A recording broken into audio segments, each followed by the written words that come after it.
Awal film diperlihatkan seorang mantan pasukan khusus bernama Roy yang tiba-tiba akan dibunuh menggunakan parang. Anehnya Roy tampak begitu tenang karena ancaman pembunuhan itu rupanya terjadi setiap hari. Roy bahkan sampai hafal dari mana para pembunuh itu datang dan di mana saja ia akan diserang.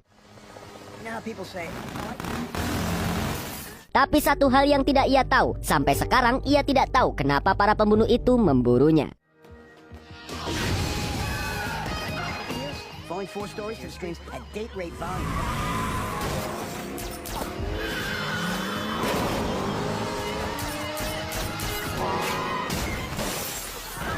Nope.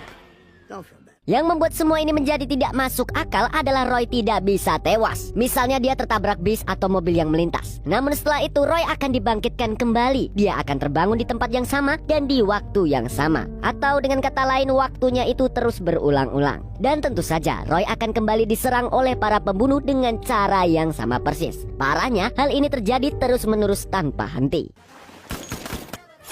They always find know how this is possible. Satu-satunya orang yang punya jawaban atas tragedi ini adalah Dr. Gemma, yaitu mantan istri Roy yang merupakan seorang ilmuwan. Tapi di setiap Roy mencoba menelpon Gemma di kantornya, ada seorang pria di sana yang selalu menjawab dan mengatakan bahwa Gemma sudah mati terbunuh. Hal itu membuat Roy merasa bingung, dan ketika sedang bingung, lagi-lagi Roy harus terbunuh. Setelah bangkit lagi, Roy berhasil menghabisi sebagian besar para pembunuhnya.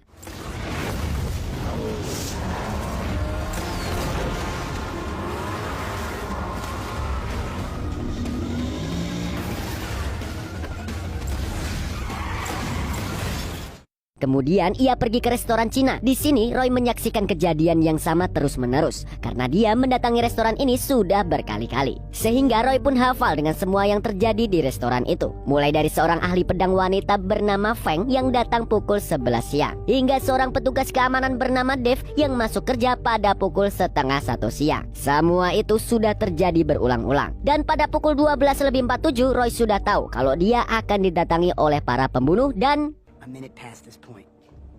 Then past 12:47 p.m. They always. You're in the death loop of a never-ending day. I need to make somebody pay. They have an army. ya, mati lagi.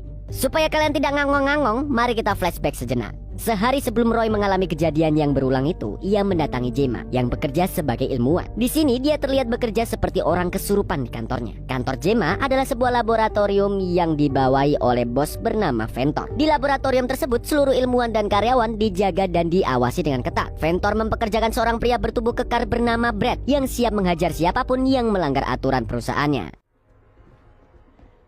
Siang itu ketika Roy mendatangi Gemma, ia hampir diusir karena tidak semua orang bisa memasuki area tersebut. Namun karena Roy beralasan ingin melamar pekerjaan, ia akhirnya diizinkan masuk. Awalnya Roy berpikir bahwa Gemma mengundangnya karena ingin membahas hubungan mereka yang berakhir dengan cara yang tidak baik. Padahal sebenarnya Gemma ingin memberitahu sebuah rahasia besar. Di sini Gemma tidak bisa membahas rencananya dengan leluasa karena Brad dan Ventor terus-terusan mengawasinya. Satu-satunya hal yang bisa dijelaskan oleh Gemma bahwa ia sedang mengerjakan sebuah proyek bernama Spindle. Spindle adalah alat yang bisa digunakan untuk mengulang waktu berkali-kali. Namun benda ini bisa menciptakan kekacauan hingga bisa menimbulkan kiamat. Mau tak mau seseorang harus menghentikan proyek tersebut. Tapi Gemma tidak tahu bagaimana cara melakukannya. Oleh karena itu dia meminta bantuan Roy. Lalu di akhir pertemuan itu dengan nada yang penuh tekanan, Gemma menyuruh Roy untuk membuka kado ulang tahun darinya dan mengingat sebuah nama, yaitu Osiris.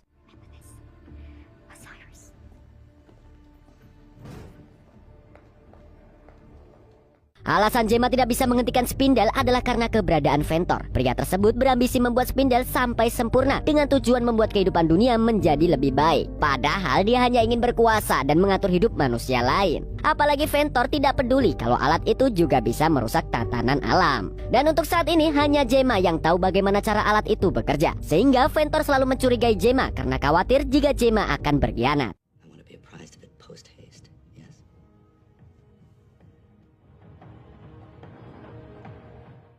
Sementara itu malam hari setelah bertemu dengan Gemma, Roy menghabiskan waktunya di bar langganannya. Roy memang punya kebiasaan minum anggur, sampai bartender bernama Gabriel hafal dengan itu. Malam ini Roy tiba-tiba kepincut sama dokter gigi bernama Alice, yang membuat Gabriel berpikir kalau itu adalah pacar baru Roy.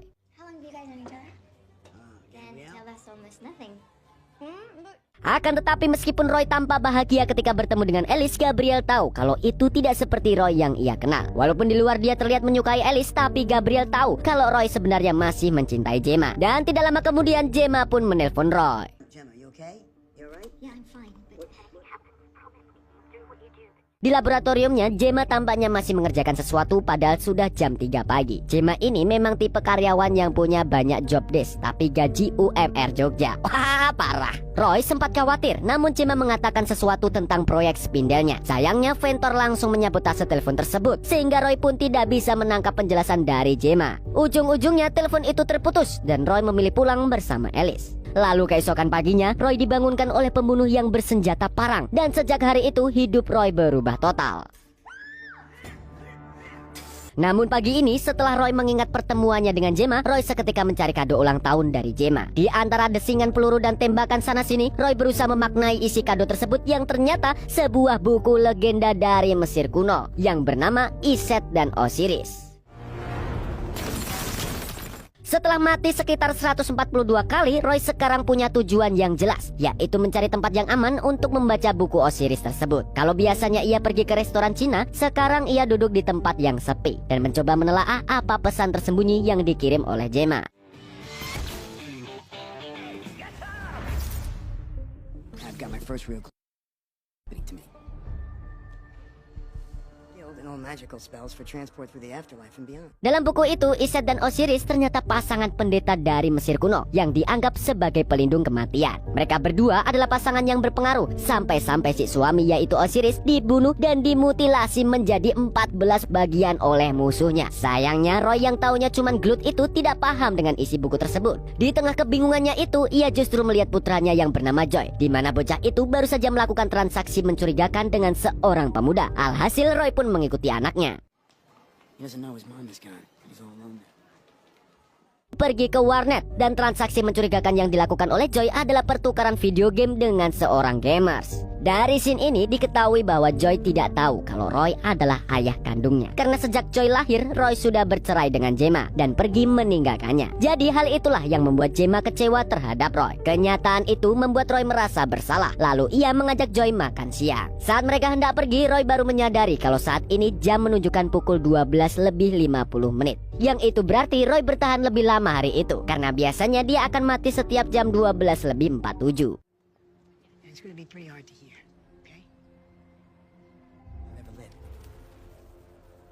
How? They're tracking me.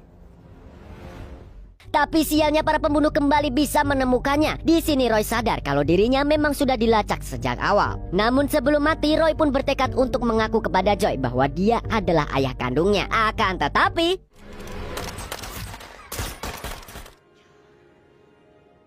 dan setelah Roy tewas, dia lagi-lagi bangkit dan harus menghadapi para pembunuh. Ia bahkan sempat bertanya kepada si pria berparang tentang pelacak yang dipasang pada Roy. Namun pria itu tak bisa menjawab karena sudah babak belur dihajar oleh Roy. Ujung-ujungnya Roy kembali ke restoran Cina dan segera memeriksa alat pelacak di tubuhnya. Sampai akhirnya Roy menyadari kalau Dave adalah petugas keamanan. Maka dengan terburu-buru, Roy langsung menanyakan kemungkinan alat pelacak yang bisa dipasang di tubuhnya. Traditional transponders. Can you put on a person?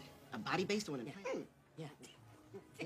Setelah mendengar jawaban Dave, Roy baru teringat dengan kehadiran Alice yang begitu tiba-tiba di hidupnya. Saat itulah Roy tahu kalau Alice lah yang memasang alat pelacak tersebut di giginya. Sesaat kemudian dengan tekad baja, Roy berusaha mencabut giginya untuk mengeluarkan alat pelacak tersebut. Tapi sekarang Roy tidak punya pilihan. Ia harus melakukannya dengan cepat sebelum para pembunuh menemukannya. Dan begitu alat pelacak tersebut bisa ditemukan, sayangnya I'll see you soon, Dave.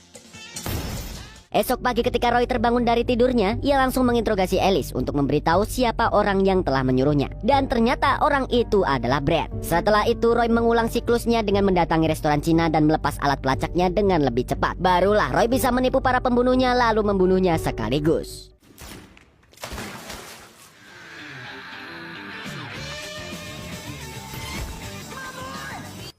Revenge. Singkat cerita, Roy berhasil tiba di laboratorium milik Ventor. Tapi sialnya, akhirnya Roy pun kembali mengulang waktunya dari awal lagi. Dia harus menghabisi semua pembunuh dan kembali ke laboratorium yang lagi-lagi gagal karena penjagaan yang begitu ketat. Sampai Roy menyadari ada seseorang pembunuh yang mirip dengannya. Dari situlah Roy menyamar menjadi pembunuh tersebut supaya bisa masuk ke gedung. Itu pun kembali gagal karena ketahuan.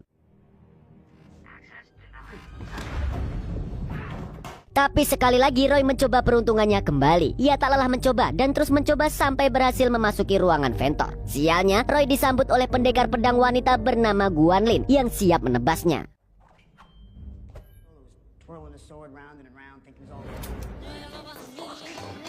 Pada percobaan kesekian, pertarungan Roy dengan Guanlin semakin sengit. Sampai di akhir pertarungan, Ventor mendekati Roy dan ingin menebas kepala Roy dengan tangannya sendiri. Tapi sebelum itu, Ventor memuji kemampuan Guanlin yang di atas rata-rata. Setelah itu, Ventor langsung menebas kepala Roy. Blood on your hands. Setelah bangkit lagi, Roy kembali menghabisi semua pembunuh. Lalu kemudian dia pergi ke restoran Cina untuk menemui Feng, di mana dia ingin belajar pedang kepada ahlinya. Awalnya Feng ini merasa keberatan karena ia tidak punya banyak waktu dan akan pulang ke Cina siang itu juga. Namun Roy sendiri tidak masalah jika cuma punya waktu sebentar untuk berlatih. Lagi pula dia akan hidup lagi dan mengulangi waktunya. It is the one who wields it that makes it a weapon. That young blade is just a flimsy piece of forged steel. Sekarang dengan kemampuan pedang bagaikan pendekar, Roy bisa menghadapi Guanlin dengan jauh lebih percaya diri. Hal itu membuat Guanlin terkejut dan Roy tak memberinya kesempatan untuk membela diri.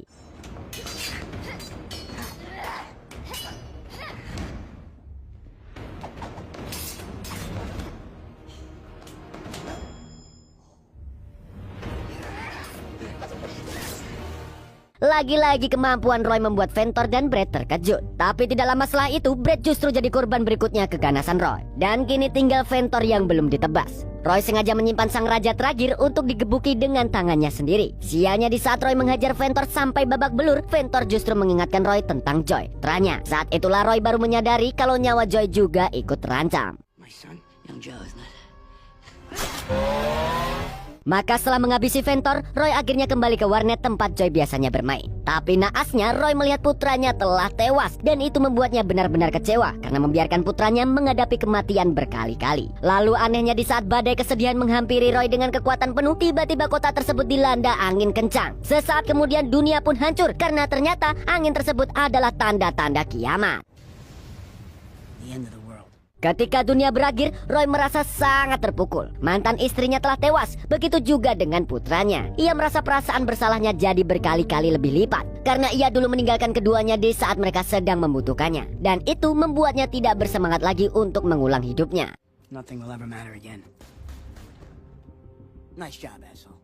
Namun tak lama setelah itu, karena ia menyadari bahwa dia bukan ayah yang baik, Roy akhirnya memutuskan untuk menghabiskan waktunya bersama Joy sebelum kiamat mengerikan itu datang. Berkat itu Roy jadi mengenal Joy lebih jauh. Meskipun Roy tetap merahasiakan dirinya sebagai ayah kandung Joy, tapi dia selalu menemaninya dan berjanji tidak akan mengadu kepada sang ibu kalau Joy membolos dari sekolah.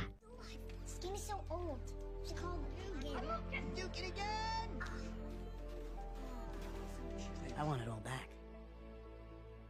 Sekarang waktu Roy terasa lebih berarti. Ia seolah-olah menebus bentuk kehilangan yang dirasakan oleh Gemma dengan menemani Joy sepanjang waktu. Itu pun Roy juga masih khawatir karena Joy belum tahu kalau ibunya sudah tewas. Dan di akhir hari sebelum kiamat tiba, Joy dan Roy sedang duduk santai di taman. Pada saat itulah Joy bercerita kalau pagi ini ibunya sempat menelpon lalu meminta Joy agar menghubungi Roy. Mendengar itu Roy pun terkejut bukan main karena ternyata Gemma masih hidup pada pagi mengerikan itu. Wait, what?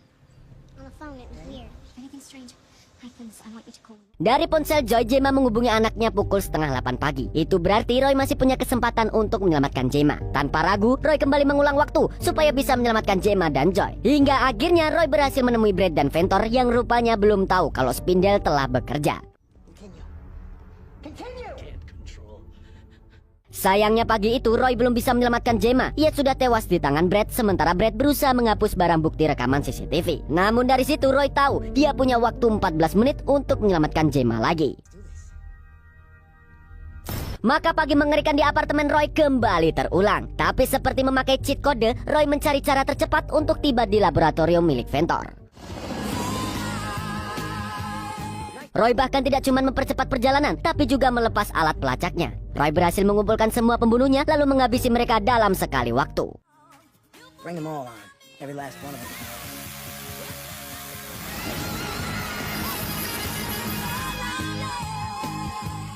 Sampai akhirnya Roy menghabisi Brad dan Ventor, lalu ia bisa bertemu dengan Gemma. Sampai akhirnya Roy bisa menghabisi Brad dan Ventor, lalu ia bisa bertemu dengan Gemma lagi. Begitu melihat Roy, seketika Gemma merasa lega. Pada saat itulah Gemma baru tahu kalau alat bernama spindle itu telah berfungsi. Meskipun Roy mengaku ia menyelamatkan Gemma hanya dalam sekali percobaan, Roy bahkan memastikan kepada Gemma bahwa Joy juga baik-baik saja. Dan yang membuat Gemma tersentuh, Roy ternyata sangat mengenali putranya, membuat Roy seolah-olah hadir dalam tumbuh kembang Joy selama ini. Skipping school, go to GamerCon, but he's okay. Not a girl in his class named Camille.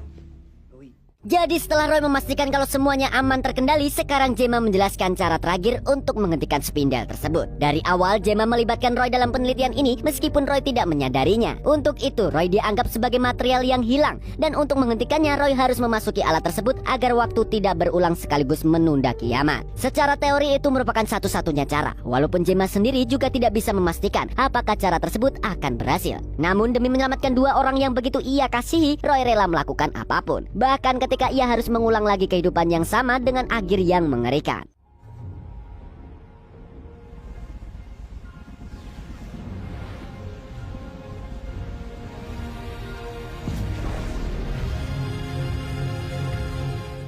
Dan film pun